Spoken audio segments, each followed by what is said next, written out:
walking the serpentine path, following the footsteps of the ancestors, walking the serpentine path, making our way back home. Hey ya, hey, hey ya, ho, hey ya, hey ya, hey ya, ho,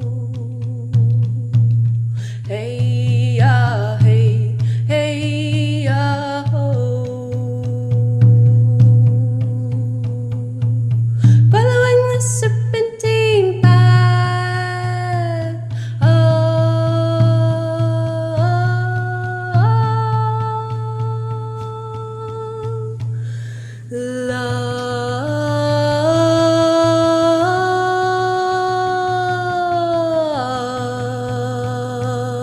life.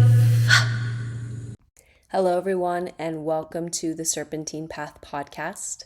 My name is Claire Wadiasid, and I am a student midwife, spiritual counselor, multidisciplinary artist, founder of Sage Femme Womb, and your guide on this serpentine path of life. Together, we'll dive deep into all things related to plant medicine, ancestral reconnection, intergenerational healing, womb sovereignty and bodily autonomy, rites of passage and initiation, time travel, shape-shifting, dimension hopping, the reclamation of our collective earth-based practices, and the ongoing, never-ending cycle of birth, death, and rebirth. Welcome to the serpentine path where the ancestors have called us back to. Let's start at the end and find our way back home together.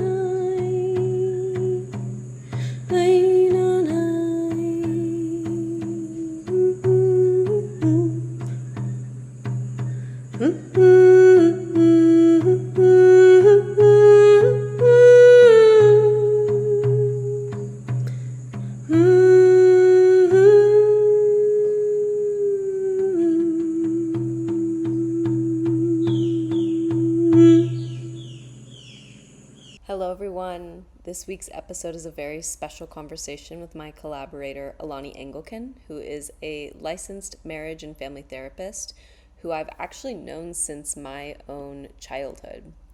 Elani reached out to me a couple months ago after doing a deep dive into my work and my offerings, and she asked if I would be willing to teach a class to her own community about sacred sexuality. And so this one-off class that I taught, The Creative Potential of the Female Libido, eventually evolved into an adult sexual education course for both men and women that merges our shared wisdom regarding male and female biology, reproductive health, fertility, the cultivation of trust and intimacy, the co-creation of conscious unions, and the rebirth of intact family culture that supports and is supported by thriving community networks. Early bird registration for this class, called The Biology of Love, is open now through Wednesday, May 27th at midnight Mountain Standard Time, and it includes a $50 discount along with a bonus class about men's role in preconception, pregnancy, birth, and postpartum. To learn more about The Biology of Love, you can check out the link in the show notes and be sure to use the code EARLYBIRD for that sweet discount. All right, let's get into the interview. Hello, everyone, and welcome back to the Serpentine Path podcast. My name is Claire Wadiasid. I am your host, and today it is such an honor and a pleasure and a gift to welcome my guest to the show. We have a beautiful history that I'll get into in a little bit, but Elani Engelken, thank you so much for being here. Thank you, Claire. I'm so excited to be here. Let's get into it. Awesome. Let's start with the question that I ask all of my guests, which is, if your ancestors were here with us now, which of course they always are, how would they introduce you, and what role would they say that you play in your family lineage? So I have had the honor and joy of actually being in spaces where some of my ancestors have been channeled. So I've actually gotten to have this conversation. Um, and the kind of the resounding uh, sentiment is gratitude just for the cycle breaking that's happening, and the re uh surfacing, kind of like revisiting and reorienting to the past and honoring that and bringing curiosity to it, without burying it or shaming it. So yeah, so probably the cycle breaker and time weaver. It's beautiful, and I loved what you touched on of the being able to resurface all of the stuff and see it without shame and without charge and without like attachment to what does it mean versus just the truth of like, this is what I'm carrying in my bloodline, and what do I do with it? I reorient to love, right? That's the goal, at least. Yes. And much easier, I feel like, when it's not so much about like your personal, alive relationships that exist in time and space in this lifetime, right? It's sometimes easier to do it without the charge when there are relatives that you might not have personal traumas with that are still alive. So there's more space for some of that curiosity that might not show up as much in my lived experience day to day. Yeah, totally. Cool. Well, I'm going to share a little bit about how we know each other, which is that I have actually known Alani since I was like 10 or 11 years old. Um, she and I danced together in Denver, which is where we're both from. And she was about a decade older than me, and she had a younger sister who danced with me, and I have a younger sister who danced with all of us. And yeah, I think you were probably about 21, 22 when I was in that age, and you were in college, and I was like a child. Um, and you were always so incredibly sweet and kind and supportive of me and of my sister and of our path as like little obsessive, crazy, disciplined dancers, you know? And then, the years went on and I grew up and you grew up and we went our paths. And I wasn't super connected to you, but my sister had stayed connected with you guys. And so I always heard about kind of the goings on of things. And then back earlier this year, I guess probably in like January, I think you reached out and you were like, Claire, I'm loving all of your work and everything that you are sharing. And like, do you want to just get on the phone and talk? And I was like, oh my God, yeah, I haven't heard from you in forever. Absolutely. And we got on and we connected, and you shared with me about what your path has been looking like, and I shared with you about mine. And since then, we've been doing a lot of beautiful co-weaving together. Well, you invited me to facilitate a class for your community, and I also brought in my community, that was the creative potential of the female libido. And you first asked me about it, you were like, I need you to teach something around sexuality to these women. And I was like, oh, I mean, I would love to. And like, what could I do? And so we were able to co facilitate that class, which then evolved into even more things that we're building together, which we'll get into. But it's been an incredible blessing to come back into your sphere and to see all of the work that you're doing and to see the ways that it mirrors a lot of my path and also differs from my path. And so it's an incredible gift. Yeah, just your presence in my life continues to be an incredible gift. Like almost, I don't know, 2 decades later. I'm almost 30 and I met you when I was like 10, right? So that's incredible. Yeah, I'll give you some space now to share about your path, your work, and all of the things that you are orienting to in your work of service. Yeah. Yeah. So, yeah, as Claire mentioned, we grew up dancing together. So dance and movement was like the physical experience was always a big part of my life, sometimes in really beautiful ways and really empowering ways, and other times, it created a lot of disconnection from my physical experience and domination. Um, and uh I was having this conversation recently, actually, with one of my spiritual mentors about, the kind of evolution of relationships and coming to this place of less personal attachment to people and needing them to stay and occupy a certain space in your life and actually being in flow with relationship and letting it move through your life when it aligns, and letting it move out when it's not aligned or when you're not in similar spaces. And I think just this evolution of our time together is a beautiful demonstration of that, because while you and I both grew up in dance and grew up in the Denver arts community, we both went to Denver School of the Arts, and we both moved out to New York City to pursue dance as well. And then I think from there, we took very different paths. And you moved to South America, and I stayed in New York, and I actually moved out of dance in many ways as the dancer myself. But I had more of an evolution from dance in starting to wonder about like the source, like who was the artist and what was the artistic experience and what was beautiful and life-giving about that, and what was really running me and draining me and creating a lot of perfectionism and a lot of negative life-taking behaviors.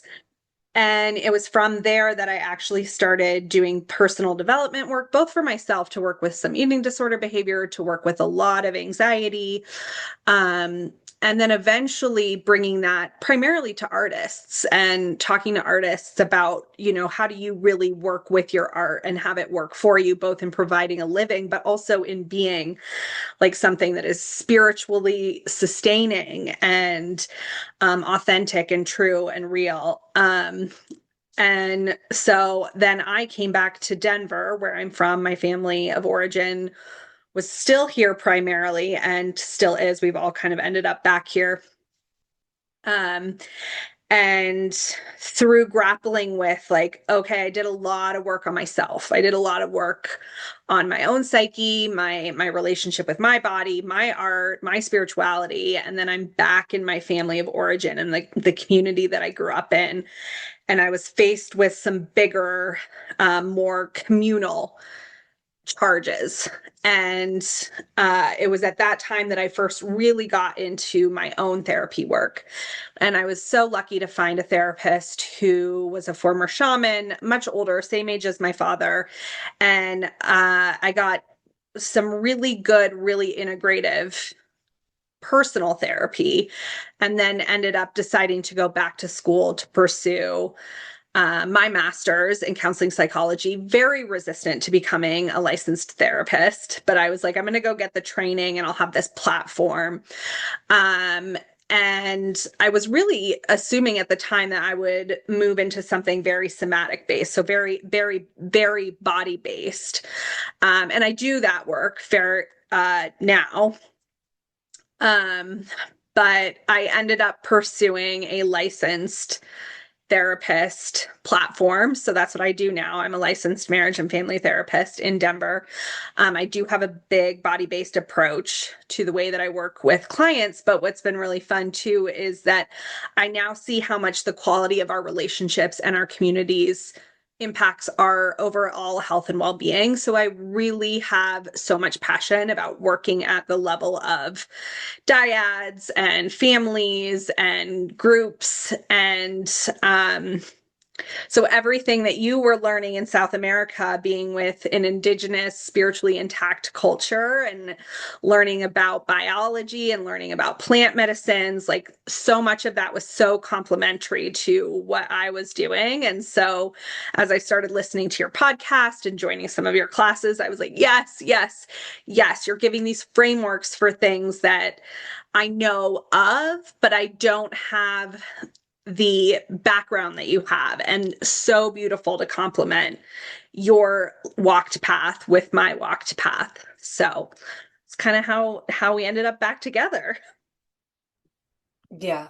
I love what you said about the relationships, they flow when they serve, right? Yes. And you just come back. And something you were speaking to that I was thinking a lot about, which I think anyone who has been a dancer, but also probably just like a professional athlete in general, right? And being in relationship with the body in the way of like the two words you used were disconnection and domination, Yes. which I feel like are the shadow side to discipline. Like I think that discipline Yes. is quite useful and a valuable skill to hone, especially in your young childhood. But when it shifts from like, this is my expression into like, you use the words like, what's running through me, Hmm. right? And what I'm thinking a lot about also is what you were speaking to of the work that you do now in terms of working with relationship, with partnership, with dyad, with family systems, with community systems, all of that. So much of that, I think we have forgotten as modern humans that the way that we are relating with one another is through the body. And there has been such a process through such an intense overculture of whatever domination system you want to refer to. If you want to refer to it as patriarchy, if you want to refer to it as capitalism, if you wanted to refer to it as colonization or white supremacy or like whatever death programming you think it is, like it is enacted first and foremost upon our bodies, and it shows up in the way that we relate to one another, the way that we relate to our partners, the way we relate to our parents and our children, the way we relate to friends and community members and strangers. The first interaction that we have with them is with our bodies. And so, as you were speaking, I was like connecting the dots of like our paths as dancers and our own experience of like, how do I always think about it as like, what did my pre-domesticated body feel like? How did it move through the world? Yep. And now you're bringing in this lens of like, and also what is it in relationship to others? Yep. Yeah. Yeah, that's so beautiful. And it's so beautiful, right? Like the body in relationship to others, from the lens that you're working in now with birth work and with midwifing, because, I'm learning both as a mother, I have a 3-year-old and a 6-year-old. But also we're finally having a big cultural conversation about our bodies and our nervous systems, and um, how really our lived experience exists in our feelings, in being a sentient being, a being that has a sense-based experience. And that first experience, mother to baby, is the first one. It is the base imprint that everything else ripples out from. And it's so, so, so, so important.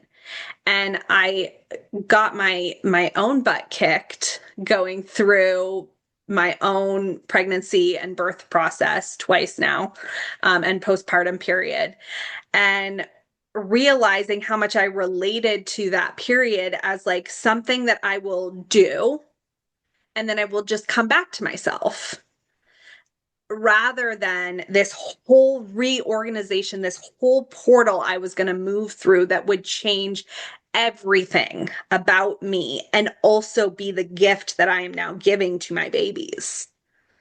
And it was so humbling to move through it and be like, there is no going back. There is no going back to my regular life. Like I am oriented totally differently, and it changed my whole body. It ripped me open. But it also gave me this felt experience that nothing else could, of love, where all of a sudden I'm like, this is the most delicious thing that we get to experience. And I hadn't even touched it yet. I thought I had, but I hadn't even touched it yet. And okay, this is what it's for. And if we really started to work from that place of recognizing how important it is to support the mothers and the babies, everything else would start to rebalance. Our food would rebalance, our Mother Earth would rebalance, our political systems would rebalance because the first imprint would be one of love and connection instead of disconnection. And we come from a long history of disconnection.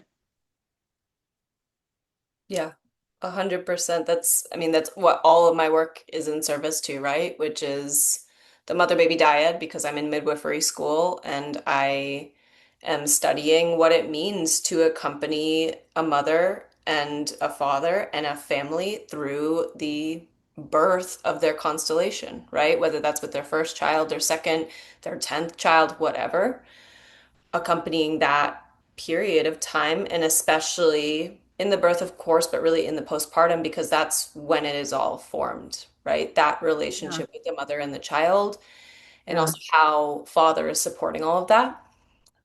So I know that you support, of course, a lot of men, a lot of women, a lot of families, a lot of married couples. That is your outer world work right now. So, what do you feel like are the common themes that you're seeing with men and women kind of individually and how they're relating and what's going on in the family systems and the community structures? Where are things looking right now? Totally. So, you know, when we're talking about dominance, right? Like this dominance over the body instead of relationship with. I think that is such a beautiful illustration of the imbalance that we're seeing in the collective, right? So when we talk about colonialism or we talk about patriarchy, really the big disservice of those systems is that there is no balance.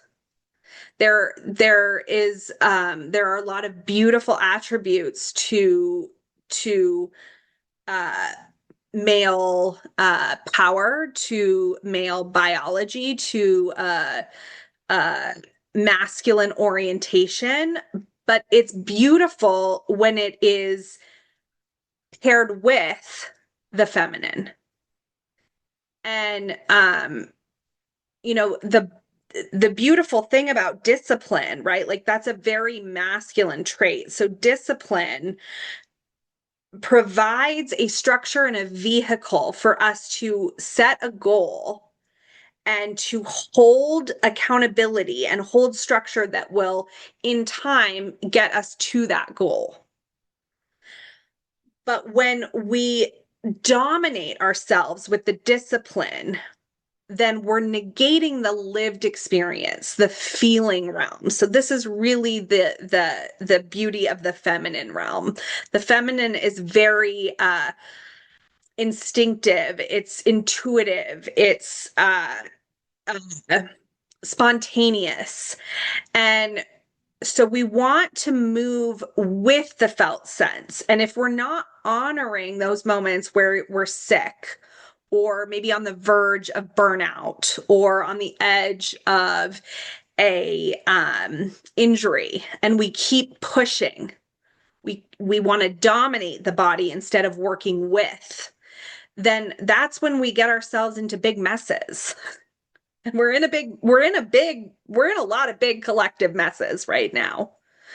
Um, and then I think when we boil that down more to the personal, like what am I seeing in the individuals in my office, in the couples in my office? Um, there's a lot of disconnect. There's a lot of we have a lot of masculine patriarchal conditioning at play for men and women. And first of all, people want a formula. They come in and they want, just tell, so what do I do? Tell me what to do. They want the formula. And so many times I need to keep circling them back again because the felt sense, the relational subtleties are the missing. And I say, it's not about a formula. You know how to do formulas. We know how to do formulas too well. It's about you being here and being in relationship so you get a new imprint, or so that we complete a stress cycle, so that you're starting to learn what it feels like to feel safety in relationship. and to stay with your feelings. And then when you can stay with your feelings and you can be in that experiential place, that will be the new imprint that starts to ripple in your marriage, in your parenting, in your work relationships. That's going to make you more powerful in that sales pitch, in that meeting. Um, I think people are too in their heads. They want the formula. They want to intellectualize it. They want to analyze it. They want to tell you about the latest TikTok psychology diagnosis and why they probably have it. Um, and so we're too in our heads. We're too out of touch with our bodies. Um, and you know, I think the other big missing piece that I really had to get straight with myself just this past year was the spiritual aspect. Like, so many people are missing the spiritual, or they've had religious trauma and they've thrown spirituality out with the bathwater, the baby out with the bathwater.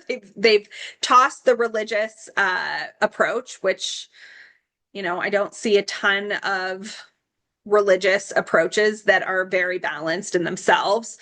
Um, but then they throw out spirituality too, and they leave this huge void. And so, I work with a population that's pretty high functioning, not in major crises. And so often I see like this deep emptiness. Like, I've got the job, have the partner, like I've got the promotions, but like, why do I still feel anxious? Why do I still feel sad? Like, is this as good as it gets? Yeah. Yeah, there's so much there, and I love how you brought it from the collective into the personal, into the relational, right? Which is like, I feel like the first thing I could speak to is what you said when we get out of balance. And I think so much of the pendulum swing that I have witnessed in the collective, that I've witnessed in my own family system, that I've witnessed in myself, is the shift from what I believe all of our intact lineages lived around, which was centering the well being of the mother baby dyad, centering the well being of specifically postpartum mothers, breastfeeding mothers, pregnant mothers, the vulnerability of children and elders, men holding such a clear and profound and honestly, like, in my felt sense, impeccable community role as protectors and providers of the vulnerable members of their peoples, right? That's when I feel into my felt sense of what the divine design of the human family is meant to look like. It's that. And then I feel this big death over culture programming system that came in and very strategically saw that and said, ooh, if we turn men and women against each other, ooh, how easy will this be to infiltrate, correct? And so what I see there is a huge stripping of the feminine, of fertility, of vitality, of softness, of sweetness, of the feeling, right? What you were speaking to, of like being in the body and the reality of the body, which is so animal and so mammalian and so primal and so only of this earth. There is Yes. no human mammalian experience anywhere else in the cosmos. Like, that is what Earth School is for. Yes. And so we see this stripping of the feminine spirit. And without that, the masculine is like, wait, what do I do? And not just the masculine Yes. in terms of the men, but in terms of our own inner feminine, our own inner masculine, how our internal union operates, how it relates with one another. And so what I see is this severe imbalance of those two, of men and women who really can't feel, men and women who are not in their bodies, men and women who are not in service to creation, to fertility, to vitality, because they're like, I don't know what this is in service to. My own internal feminine has been dominated, desecrated, ripped away, right? Yes. So with that, what I often think, as frustrating as it is to be women and to be like, men are doing all these horrible things to us, like, I don't align to that personally. That doesn't work for Yes. me because Yes. I've also, since I was very young, have always looked at men and have been like, patriarchy is killing you. Like, you Yes. in your spirit are not Yes. good. Yes. You're not enjoying this because you can't feel and the Yeah. women can't feel. And so, what I feel as you were speaking to kind of at the end is what shifts do we make internally to come back online with our feeling self, with our feminine self that is able to be with the expansiveness of the human experience that awakens that in the men. Because as women, it is easier for us to tap into. I would say that women, I think if you were to say to a woman, like, you're not feeling shit, she'd be like, but I'm crying all the time and I'm angry and I'm freaking out, blah, blah, blah. And it's like, yeah, you feel when it gets to the extreme point, but you don't Hmm. feel the subtle gradient and you don't give yourself the space to just sit and put on a song and have a grief practice where you cry for 3 minutes, or a rage practice where you just freak out for 5 minutes, or a love like visioning prayer practice where you just feel the vision in your body. Not think about it, not journal about it, not go to therapy about it, but like Yes. feel what that frequency is in your body. We don't do that. And so I think if there's Yes. that shift with women of, oh, I need to feel again, Yes. would that then impact how we show up with our men? How would that impact how men experience feeling in us, through us? And then how does that work in them? And then how do our Yes. children then see, oh, Yes. it's safe to feel? Totally. And you're bringing up something that I think is so important with women, and you could probably talk about this from a brain and biology standpoint. So I would love to have you kind of sidebar what I'm about to say. But I think part of what is so confusing for women is because we are relationally geared. So we're picking up on the nuances of relationships, right? Like our biology is geared to sense other people's nervous systems more so than the men.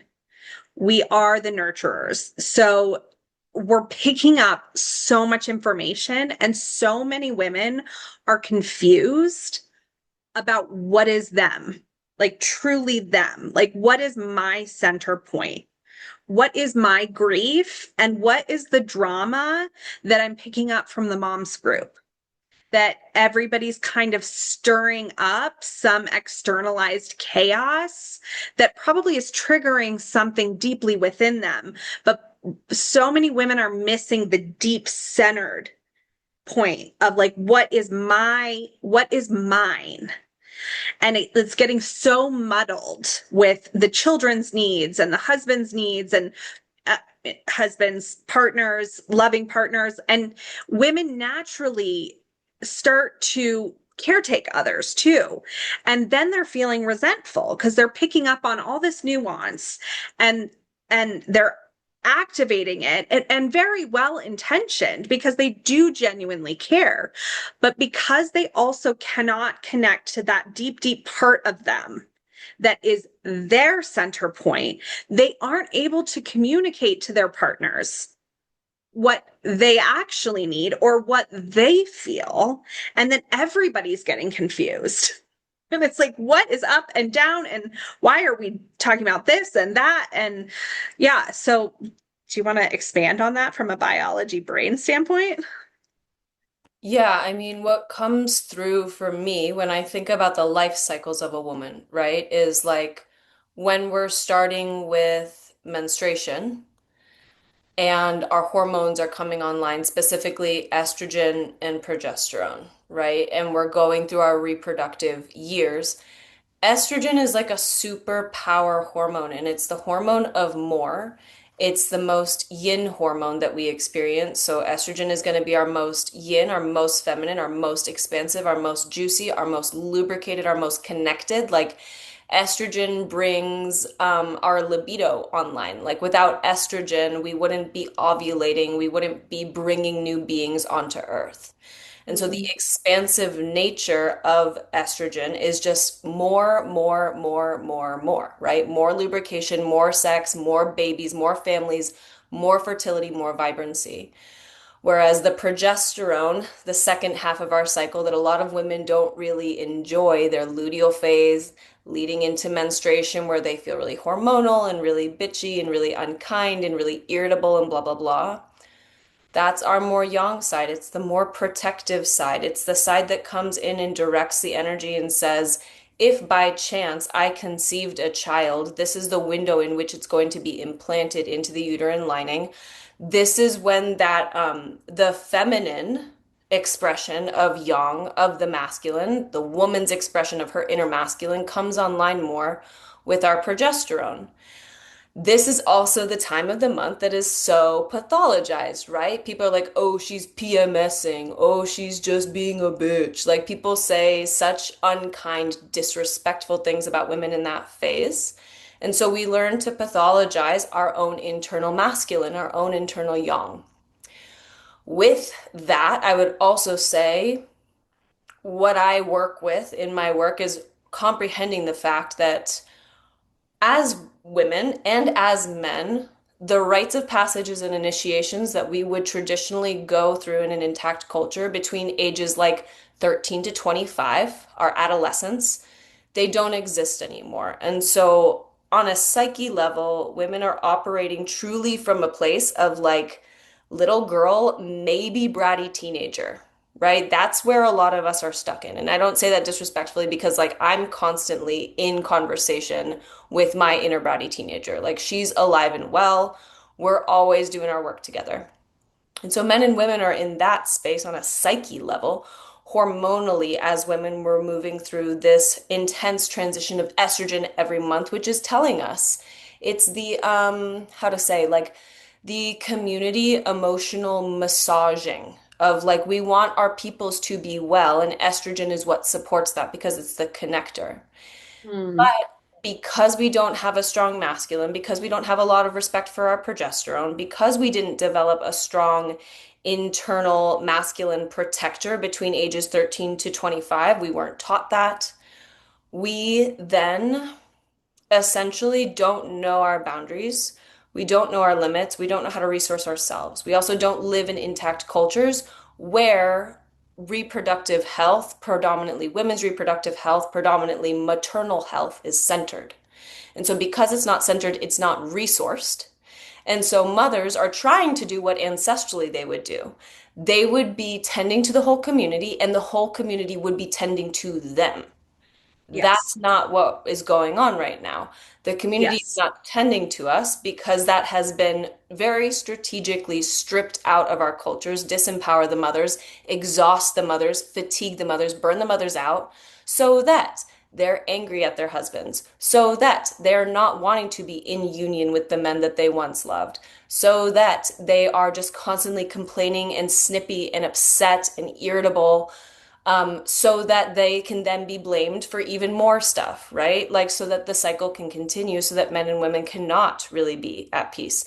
And so that women and other women can't be at peace, so that we not contain, we maintain so much infighting. So there's like the hormonal level to things, there's the cultural level to things, there's the relational level to things. There's so much Yep. going on there. But I think what it really comes down to is that women have not been taught how to have a strong spine, and Yep. men have not been taught how to have a soft heart. Yep. And I think that that's what's being called forth right now. Personally, that's what I'm seeing. Like women really need to get a good, solid internal masculine, and men need to really get a really beautiful, soft, tender, sweet, but also ferocious feminine inside of them, right? We all need to do that work, but that's kind of what I'm seeing with that. Yeah, absolutely. When we talk about, colonialism and what we're experiencing now in America, and one of my girlfriends, I don't know if you know her, you guys would jam out together. Her name is Udimia Cruz Montoya. She's a curandera, she's an acupuncturist, she's a magical human. And we were actually cheerleaders together at East High School. But she's brilliant and she studied anthropology, and she did this talk years ago on men and women's relationships, and she was talking about the tool of gossip. and how gossip, I think it was during the medieval times, was strategically planted in the communities to keep people infighting, to keep them dependent on a hierarchical system. Because if the people, if the masses were really to come together, right, like the ruling elite would be outnumbered both in strength and numbers. So, you have to keep the system intact so that it can function, so that somebody's on top and somebody's on the bottom. And we see that in our cultures, especially, for parents, where it's like they literally don't have the time together. They don't have the time for their children, and they're just kind of putting everything together as best they can, and they are dependent on paying for meal delivery, nannies, daycare. You keep them divided enough so that they're splintered enough that they're dependent, and then the people at the top of these systems benefit financially, and the people at the bottom never can get ahead.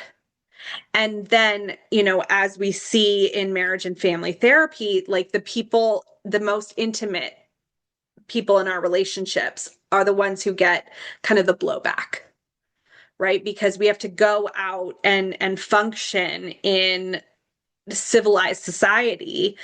And so we wear our mask all day. We wear our persona and we do our best. And, oh, yeah, how are you doing? Good. The weather's great. And then you come home and you're so done and you're so depleted. And it's everything that you've been holding together, holding together, holding together. And then your partner gets the worst of it. And so it's almost like our jobs get the best. The parent on the sidelines that you're kind of just like being like chill with gets the best, and then your partner gets the worst.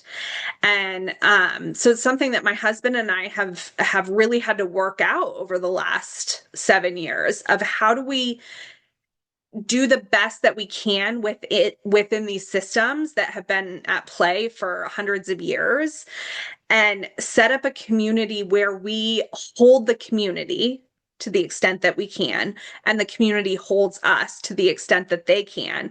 And we're doing our best to kind of reclaim this cyclical uh, village again. Yeah, I feel like that kind of leads into the next question that has been so alive for me in all the conversations that I'm having. And we talked about it actually on the phone maybe last week when we were calling, essentially around what has shifted in the spiritual frequency, the spiritual contract of what marriage actually is.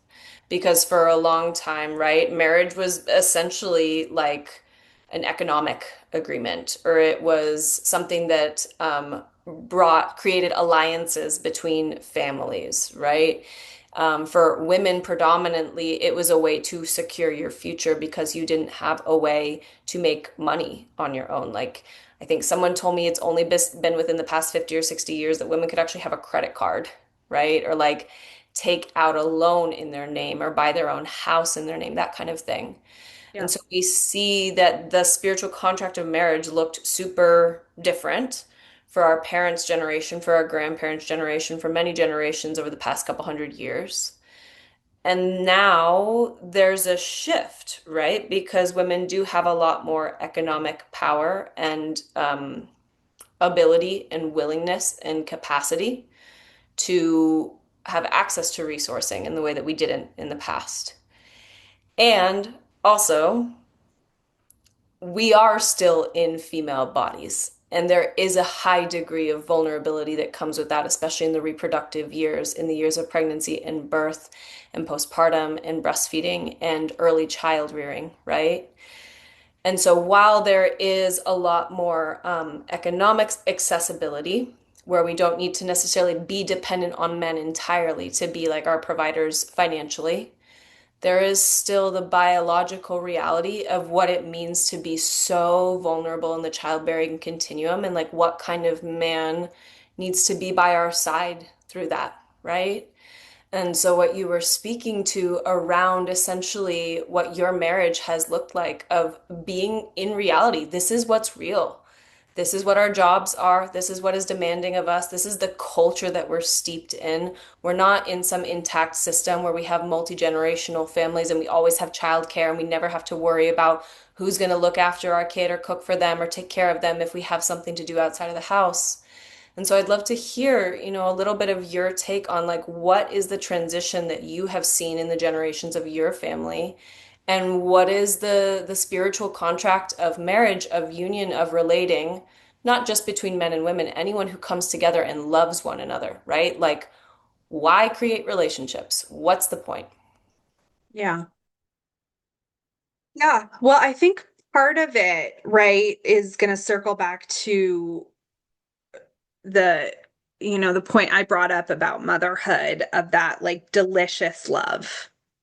And like I was like, oh, that's the point. Like this is like the juiciest part. This is the best part.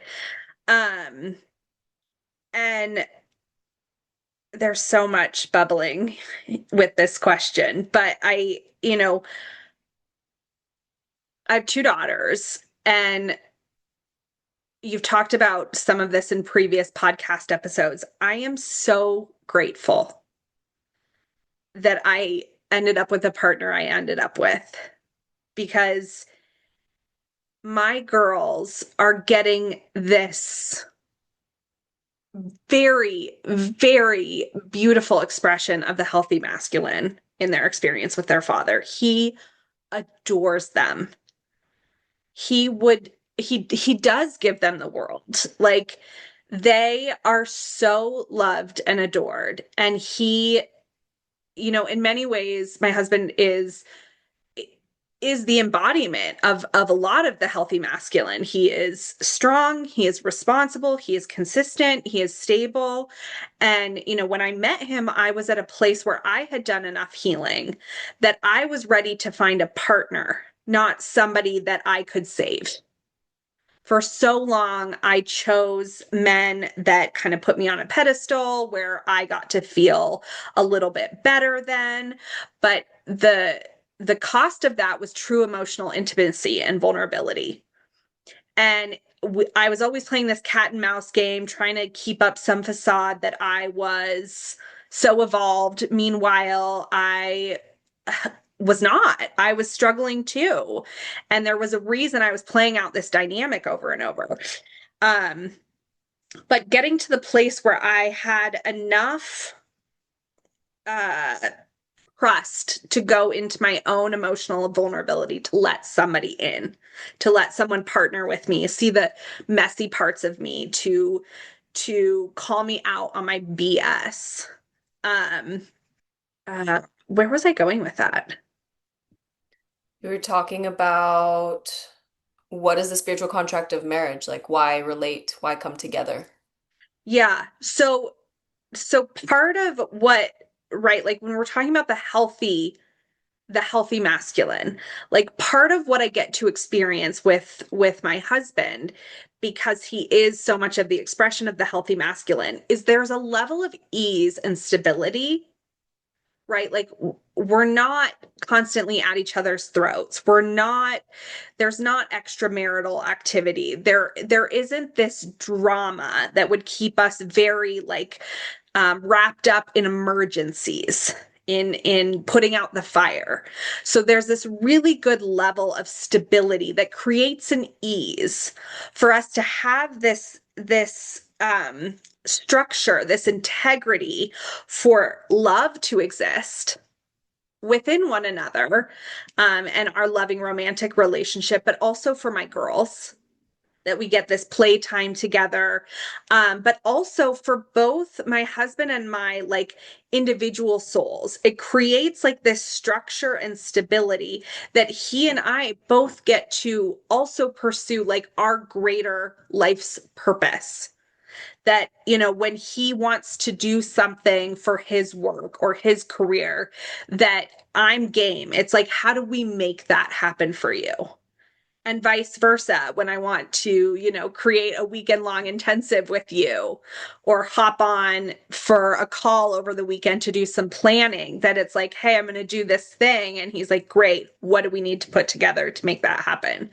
So I think, when we look at union as really like this containment, right? Our ability to put together the framing for a beautiful life. Like, who is the partner that can help create that circle with you? And then you get to work out from that, right? Who are the friends that you also can relate to in that way? Who are the community members that you can relate to in that way? Yeah, I think so much about how like how to say, like one plus one doesn't equal two. It actually equals three. Like, what is the third thing that is being birthed from the union? And Yes. so much of that, I mean, the framework is how we relate to each other. But like Yes. the higher vision is how does this support our paths of service? Yes. Right? How does this bring our gifts, our medicine, our magic, our wisdom, our teachings, the lessons we need to learn, everything that we're healing for our bloodlines, everything that we get to create ideally, right? Like for children, for grandchildren, like for all the generations to come. Like that's why we come together. It's really not from this ego like saviorism place that you were speaking to, or the codependency, or the putting yourself on a pedestal or putting a partner on a pedestal, inferiority, superiority, whatever, that whole game that we then see echoed out in the collective, right? As you were speaking to, the way we're relating. If we're relating to a partner from any place of inferiority or superiority, it's echoed out in our social systems, in our structures, in the political design of the world that we're moving through. Like, Yeah. the way that the outer world shifts is one, the internal union we create for ourselves, two, then the external unions that we're creating, and then three, the rippling out into our families and our community systems. Like, Right. that is why we come together in union. There's no other reason. Like at this point Totally. in my life, there's no other reason that we need to come together. It's that. That's the design. That's the spiritual contract that we're holding, which I think is quite different from what our parents were coming into marriages for, what our grandparents were coming into marriages for. And so we're all kind of like, wait, what did I sign up for when I decided to come in? Like at this generation, like, oh shit. Yeah. Yeah. Yeah. We're at this really interesting, like, pivotal point of the deconstruction of so many um systems that don't they're not applicable to where we're going. But we're also not there either, and I think that, because I work with so many clients in midlife, that's where a lot of people are confused. They're like, what are we doing? That's a great question. But, to echo your previous point, like, we really are here to experience love and connection. Like, we are pack animals. We want to belong. Human beings need to feel a sense of belonging and connection. That starts with the mother and baby dyad.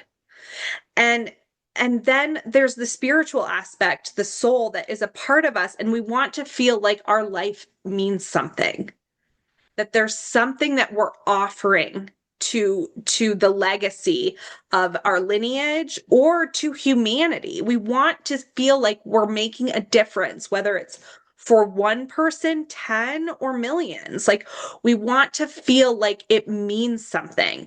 And if we're doing those two things, if we're having rich connection and related experiences, and then we feel like there's some meaning to our lives, that is when people feel happy. And happiness is not a destination.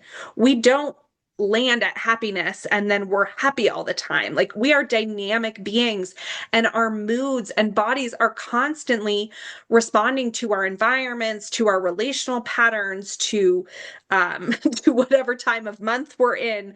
Like, we are moving through different relational and sentient experiences always. But when we have this framing that life means something and that we know that we have love and belonging, like people are good. And that's what's so beautiful about my clients, especially the ones that I work with for longer periods of time, like over years, and you see the quality of their lives and relationships change, is that they do hit a point where they're like, wait, it really is just simple. Wait, I like this is all I want. Like I really do just want to love and be loved. And like, it really is, and capitalism and productivity wants us to think that it's linear, that we have to keep going and going and achieving and more and more and more. But it's not. Yeah, it's true. It's like the most beautiful gifts that were offered in this life are the most simple ones of just what it means to be here on earth in our bodies, feeling alive, healthy, well, in right relationship with ourselves, with all of our relations, with the land, with the waters, with our families. That's it. That's That's it. it. Okay, so Yes. final question to wrap it all up then, right? What does that work then look like of bringing the men and women back together? Yeah. Both, within the romantic context, of course, and within the context of union, intimate union, sexual union, romantic union, but also what our relationships with men and women look like in terms of how we relate to our parents, our mothers and our fathers, our brothers and our sisters, our friends of opposite sex, right? Our coworkers, the people we're in community with, the people that we are here on earth to build with, right? Yeah. What does that work look like? Yeah. So, that is part of our co-creation. That is part of why I reached out. So, Claire will definitely share more about this, but um, you're gonna offer, well, we're gonna offer together. Claire's gonna offer the biological relational piece, and I'm gonna be there to help with some of the processing and relationship digesting and experiencing, but we're we're going to talk about adult co-ed sex education, like the sex education that none of us got. Not the sex education from the Mean Girls movie that you're going to get an STD and die, but really like the sex education of like how do our bodies work? What is a feminine biological makeup? What is the masculine, and how to better understand one another so that we can come together with more grace, more connection, more curiosity, and less judgment, less fear, less disassociation. So that's a piece of it for sure. And then I think the other piece that I have been so drawn to over the last few years is actually being in community. So many people are craving relationships, not a social media interaction, but real, authentic, vulnerable conversations held in safe places by grounded practitioners, which I would consider us to be a part of that community. Um, to find our way back to each other. So not just in our intimate relationships, but I would love people to participate with their partners or even just share with like their other girlfriends that are struggling with dating or people that are struggling in their marriages, to come back and get a framework to find our way back to each other. And then you and I are actually going to offer an in-person weekend to do some ritual work, some conversation, some processing, to connect to real people in your community, and then to have relationships with people who are engaging in this work in your daily life. So it doesn't just exist in a practitioner session, but it's alive in the people that you're moving through your worlds with. Mhm. Yeah. Yeah, I'm super, super excited for this class that we're co-facilitating together. You asked me originally just to teach like one class to your community, and I was kind of explaining to you what I could offer, and you were like, "Oh, this would be awesome to evolve into a series." And I was like, "Oh, girl, I've been working on like an adult sex ed class. Like I have, a deep understanding about how male and female brains differ, how our nervous systems differ, how our hormones differ, right? Like what is going on with our reproductive systems and how they're in relationship with one another."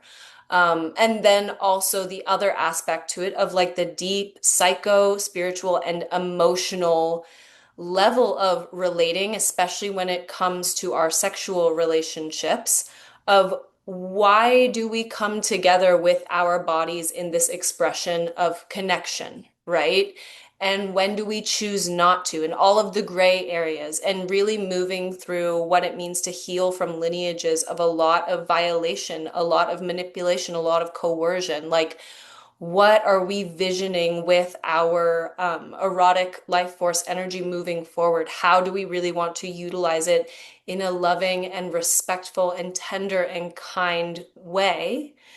In ourselves first, how we relate to our intimate selves, how we relate with our partners, and then how those relationships transform the way that we relate with all men and women in our lives, right? I think that's such a big confusion around how do we create community.